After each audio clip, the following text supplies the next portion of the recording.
રાજ્યમાં ગેસની અછત મુદ્દે ઉર્જા મંત્રી ઋષિકેશ પટેલ વીટીવી ન્યૂઝ પર એક્સક્લુઝિવ. રાજ્યના લોકોને ઉર્જા મંત્રી ઋષિકેશ પટેલની હૈયાધારણા. હજુ રાજ્યમાં ગેસનો પૂરતો જથ્થો હોવાની તેમણે માહિતી આપી. હજુ 12 દિવસ સુધી ચાલી શકે તેટલો ગેસનો જથ્થો રાજ્યમાં હોવાનો તેમણે ખુલાસો કર્યો છે. તો આગામી 20 માર્ચે 2 ટેન્કર ભારતમાં આવી રહ્યા હોવાની પણ માહિતી આપી. નવા ગેસના જથ્થામાં સ્થાનિક બજારોને પ્રાથમિકતા આપવામાં આવશે. ઇન્ડસ્ટ્રીયલ ગેસ મુદ્દે કેન્દ્ર સરકાર દ્વારા સૂચનો જાહેર થતા હોવાની તેમણે સ્પષ્ટતા કરી.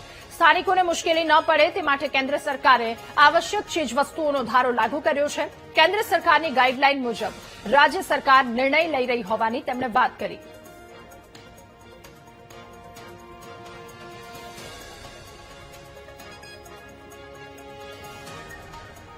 ખાડી દેશોની અંદર ઉપસ્થિત થયેલી યુદ્ધની પરિસ્થિતિને લઈને પેટ્રોલિયમ પેદાશો ઉપર જે છે તે નિયંત્રણ લાવવામાં આવ્યું છે. કેન્દ્ર સરકારે પણ કેટલાક સૂચનો જે છે તે બહાર પડ્યા છે, રાજ્યોને સૂચનાઓ આપી છે.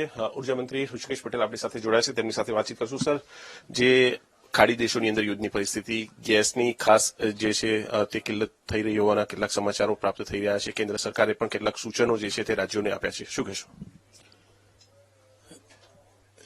ગેસની અંદર અને ખાસ કરી જે હાલ પરિસ્થિતિ ઉદ્ભવી છે ગુજરાત ગેસ અને સાબરમતી ગેસ દ્વારા ખૂબ સારું એવું નેટવર્ક, જેમાં ડોમેસ્ટિક અને તેમજ ઇન્ડસ્ટ્રીયલ આ બંનેની અંદર આ બંને કંપનીઓ દ્વારા ગેસની આપૂર્તિ કરાવવામાં આવે છે. પરંતુ અત્યારે જે પરિસ્થિતિ પેદા થઈ છે ઈરાન, ઇઝરાયલ અને અમેરિકાના યુદ્ધના કારણે, એટલે પરિસ્થિતિ ઉપર સંપૂર્ણ નજર કેન્દ્ર સરકારની પણ છે અને આદરણીય પ્રધાનમંત્રી મોદી સાહેબે આ જે પરિસ્થિતિ ઉદ્ભવી છે એના સંદર્ભમાં આગામી સમયમાં સામાન્ય નાગરિકને કોઈ પણ પ્રકારની તકલીફ ના પડે એ વખતનું ખૂબ બારીકાઈથી મોનિટરિંગ થઈ રહ્યું છે અને જે તે રાજ્યોને પણ એના પરિસ્થિતિના અનુસંધાનમાં સૂચનાઓ પણ આપવામાં આવે છે અને માર્ગદર્શિકાઓ પણ જાહેર કરવામાં આવે છે. જેમ કે અત્યારે એસેન્શિયલ કોમોડિટી એક્ટ એટલે કે એસ્મા લગાવ્યો છે ને એટલા માટે લગાવ્યો છે કે સામાન્ય પરિવારને, સામાન્ય કુટુંબીજનને કોઈ પણ પ્રકારની મુશ્કેલી સામાન્ય ઘરને ન પડે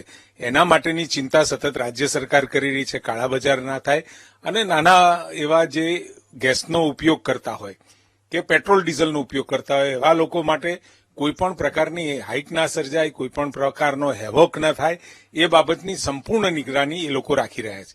ગુજરાત ગેસ દ્વારા પણ અત્યારે આપણી પાસે 10 થી 12 દિવસ ચાલે એટલો જથ્થો પણ છે અને 2 જહાજો, 2 કાર્ગો એ હોર્મુઝની ખાડી નહીં પરંતુ બીજા રૂટથી આપણા ત્યાં આવે એના માટેનું બુકિંગ પણ કરાવી લીધું છે.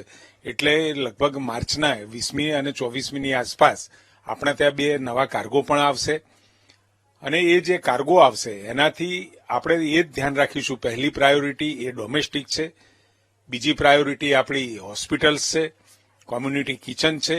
જે સેક્ટરોમાં જે સર્વિસીસ, સોશિયલ સર્વિસીસ અપાતી હોય એવા સેક્ટરોમાં નિયમિતપણે પુરવઠો ચાલુ છે. પરંતુ હાલની પરિસ્થિતિ જોતા આપણે ઇન્ડસ્ટ્રીયલમાં 50% કાપ આપ્યો છે, ફર્ટિલાઇઝરમાં પણ 40%, ઇન્ડસ્ટ્રીયલમાં પણ 40% એ રીતે કાપ આપ્યા છે. પરંતુ અત્યારે આપણે હજુ પણ કોઈને ના નથી પાડી અને આ પરિસ્થિતિમાં બધે સાથે રહી અને સહકાર આપવો ખૂબ જ જરૂરી છે. પરંતુ કોઈ પણ રીતે આપણા નેતૃત્વના કારણે આટલી બધી પરિસ્થિતિઓ આ 11-12 વર્ષમાં ઉદ્ભવી, ક્યારેય સામાન્ય પ્રજાને તકલીફ નથી પડી એવું નેતૃત્વ ઉપર બેઠું છે. એટલે બિલકુલ નિશ્ચિંત થઈ અને કોઈ પણ પ્રકારની ચિંતા કરવાનો વિષય નથી.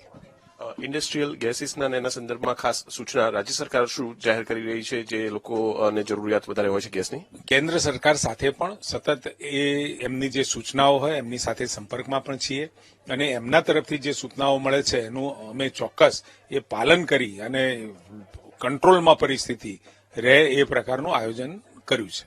આભાર અમારી સાથે વાતચીત કરવા માટે. તો આ ઉર્જા મંત્રી ઋષિકેશ પટેલ, તેમણે કહ્યું કે કેન્દ્ર સરકારની જે પણ સૂચનાઓ છે તે વખત સૂચનાઓ જે છે તેનું પાલન કરવામાં આવી રહ્યું છે અને ગેસની કિલ્લત સામાન્ય માણસને ન રહે તેના સીધા પ્રયાસો કરવામાં આવી રહ્યા છે. કેમેરામેન શાયર શર્મા સાથે મેહુલ દેસાઈ, ગાંધીનગર.